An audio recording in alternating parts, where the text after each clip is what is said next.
Hello and welcome back. This is part 2 of segment 3 titled Upon This Rock. Again, I know my words are not easy for you to hear, so I remind you, I am not amongst you as a servant under the healthy, but under the sick. For it is for you to recognize, although this sickness has been within you since the time of the prophet President Heber J. Grant, before now you would not have believed in its existence under the setting aside of your slothful attitude. As save for the symptoms it brings forth, even now you would not believe under the setting aside of said attitude. Thus, it is these symptoms that have made you ready to receive. Those that cause your children's marriages to fail, cause them to abandon the faith, cause them to become entangled in addictive products. For save your family stood in need of being cured of these symptoms, you would not show forth the vigor required of an American citizen to face and overcome the harsh issues associated with the doctrine of total inclusion. Thus, it is so your families might be cured of these symptoms, and not out of love for your non-member neighbors, that this day you are made ready to hear of the word as it pertains unto the doctrine of freedom. You have been warned and forewarned that God will have a humble people. Now, as you have chosen not to humble yourselves by adhering unto the light of Christ, and thereby serve your non-member neighbors, God has caused you to be humbled by a means of the symptoms that now press down upon you. Yet again, even now you are willful, in that you will not seek to resolve the harsh issues associated with the doctrine of total inclusion out of love for your non-member neighbors. Rather, as a people, you still seek after your own self-interest, the well-being of your own children, in that you seek for a unique church solution rather than a broad national solution to these issues. Yet in this has God not set an example for you. John chapter 3, verses 16 and 17, quote, "For God so loved the world that he gave his only begotten Son, that whosoever believeth in him should not perish, but have everlasting life.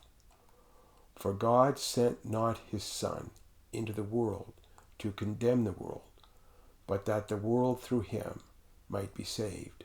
End quote. Now, if this love towards the world is the mindset of God, being also the mindset of his only begotten Son, then how suppose you can be one with God, save you also obtain this mindset? For I tell you now, and I tell you truthfully, you can only be one with God by means of having this mindset. Further, I tell you, of yourself, you cannot obtain this mindset, save you become one with that which already abides within you, being the light of Christ. Now you may presuppose it is blasphemy to indicate you should be willing to sacrifice your sons for the well-being of others. Yet I ask this simple question. For what sake did the parents of the stripping warriors send forth their sons? For what sake did so many parents send forth their sons to fight as soldiers, so thereby slavery in America might be ended? For what sake did so many parents send forth their children as freedom riders, so thereby segregation in America might be ended? Thus, if time and events render it requisite, you sacrifice your sons, so thereby the doctrine of total inclusion may be overcome, then save you do so, you are not one with Christ. For it is only as you adhere unto the light of Christ that you can become one with God in your love for the world, in that, as you adhere unto said light, it shall cause you to serve your neighbors, unto the laying down of your lives if need be. For as you do so, you shall develop a deep love for your neighbors. Now how shall you perform this labor of adhering unto the light of Christ, save by a means of the Spirit? For the light of Christ can prescribe a specific labor as being right or wrong. But how shall you proceed from there in order to effectively sustain or oppose said labor? As often this is a mystery unto you. This being the case, how shall you proceed save by a means of revelatory insights, in that the Spirit unfolds to you the truths pertaining to said labor? For so long as you remain in a state of ignorance, you cannot act. Thus, your disposition towards acting, even though the need is great, is to be slothful or lethargic.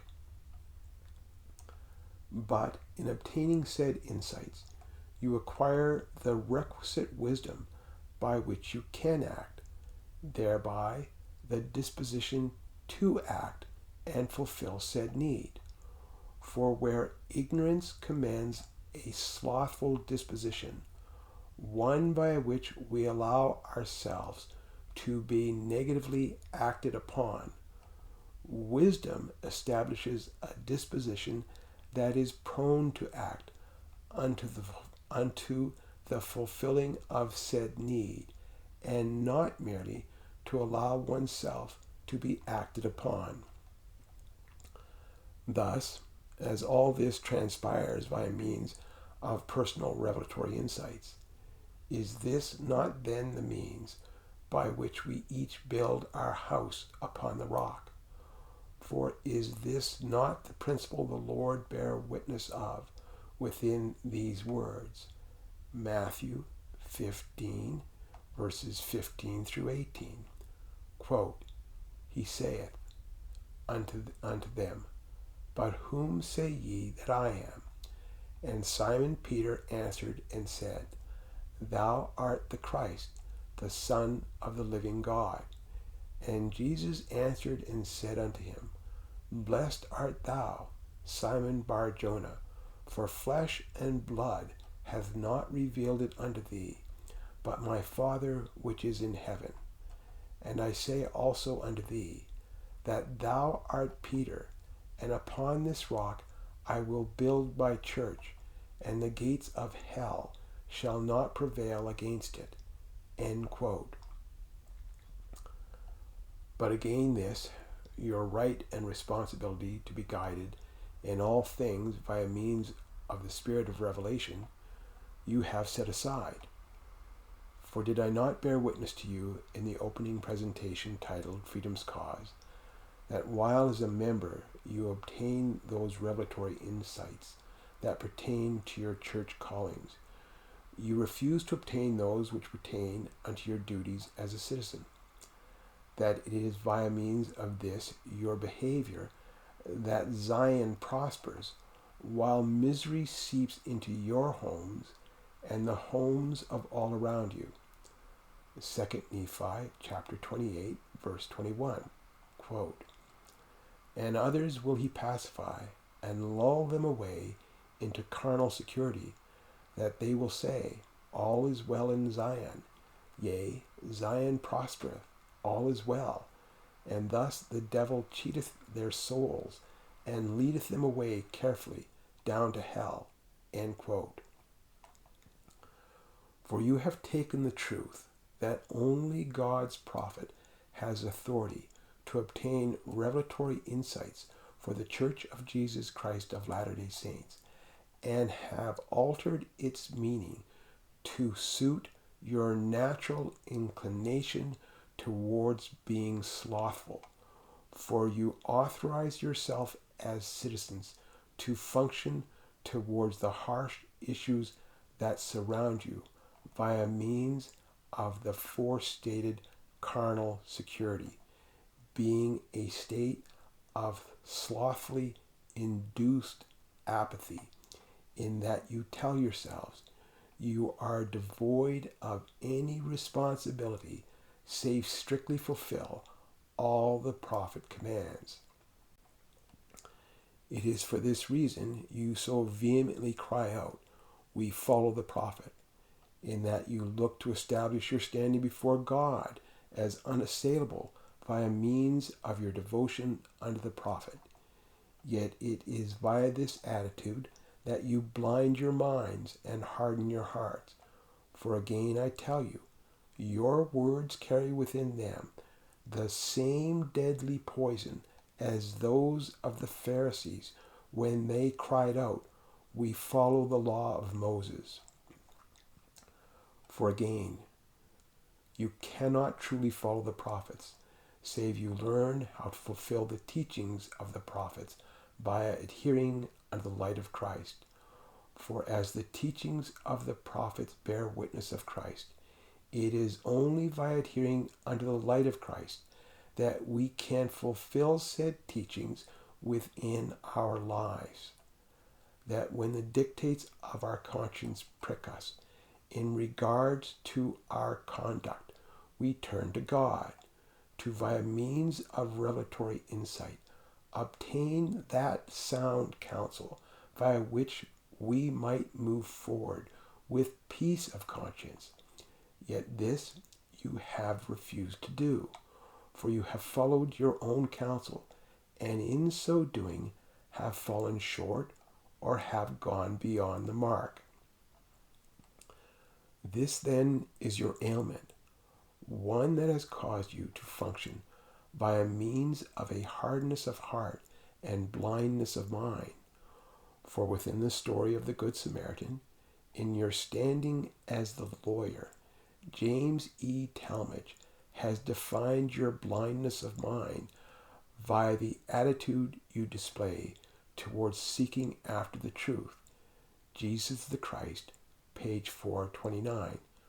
Quote, "Certainly his purpose was not that of sincere search for truth." End quote. Now, as this blindness of mind and hardness of heart is your weakness, it needs must be ended, in that you commence with what has and is being unfolded to you via means of these two presentations. Learn for yourselves, via the Spirit, the truthfulness had herein, so thereby you might seek the counsel of the Lord on how you, as an American citizen, should proceed by fulfilling the following. Alma chapter 37, verse 37. Quote, "Counsel with the Lord in all thy doings, and he will direct thee for good." End quote. For my testimony is, do this, and you will be amazed how quickly the diverse symptoms that weigh you down shall be resolved. For I would have you remember this text, Galatians 6, verse 7. Quote, "Be not deceived. God is not mocked. For whatsoever a man soweth, that shall he also reap." End quote. Thus, as by your slothful behavior you sowed ignorance, it was requisite you reap ignorance. But now, if you valiantly sow wisdom, you shall reap the rewards of wisdom, in that, by the same wisdom you show, whereby you help your neighbor's marriages endure, so too shall those of your children, in that, by the same wisdom you show, whereby their children shall remain faithful unto their parents, so too shall your children. In that, by the same wisdom you sow, whereby their children shall avoid addictive products put forth as adult forms of entertainment, so too shall your children. For if you take note of my counsel and fulfill the responsibilities you as citizens are under to your non-member neighbors, these specific miracles will transpire within your lives, of which I will speak more of within the following segments. But if you refuse to love your neighbor as requisite with the dictates of your conscience, these miracles shall not transpire, and these symptoms which so deeply beset you shall do far more than merely continue. They shall grow in number and severity. Before we close, I would remind you of these words had within the Book of Mormon. 1 Nephi chapter 19, verse 23, quote, "For I did liken all scriptures unto us, that it might be for our profit and learning," end quote. Thus, I would have you consider more fully this truth, that you are meant to be a temple of God, yet for you to qualify as such, it needs must be you are made clean. Now in this did the Lord, in his earthly ministry, not cleanse the temple at Jerusalem twice over. Matthew 21, verse 12, and Luke 19, verse 45. Now, I have indicated you are also called upon to endure being cleansed twice over. For does God not seek to cleanse you the first time by having you strictly adhere under the dictates of the prophets? Then does God not seek to cleanse you a second and to a heightened degree by having you fulfill the teachings of the prophets by submitting unto the light of Christ? In this it is given unto you to choose how this cleansing shall transpire. You can humble yourself before God, or have God humble you. For this reason, I sincerely hope you will ponder over and pray about all you have thus far heard. For if you will submit unto the light of Christ, you shall gain that wisdom by which you shall obtain hope, and thereby be comforted. For I testify, that which I have stated herein is the truth, and do so in the sacred name of Jesus Christ. Amen.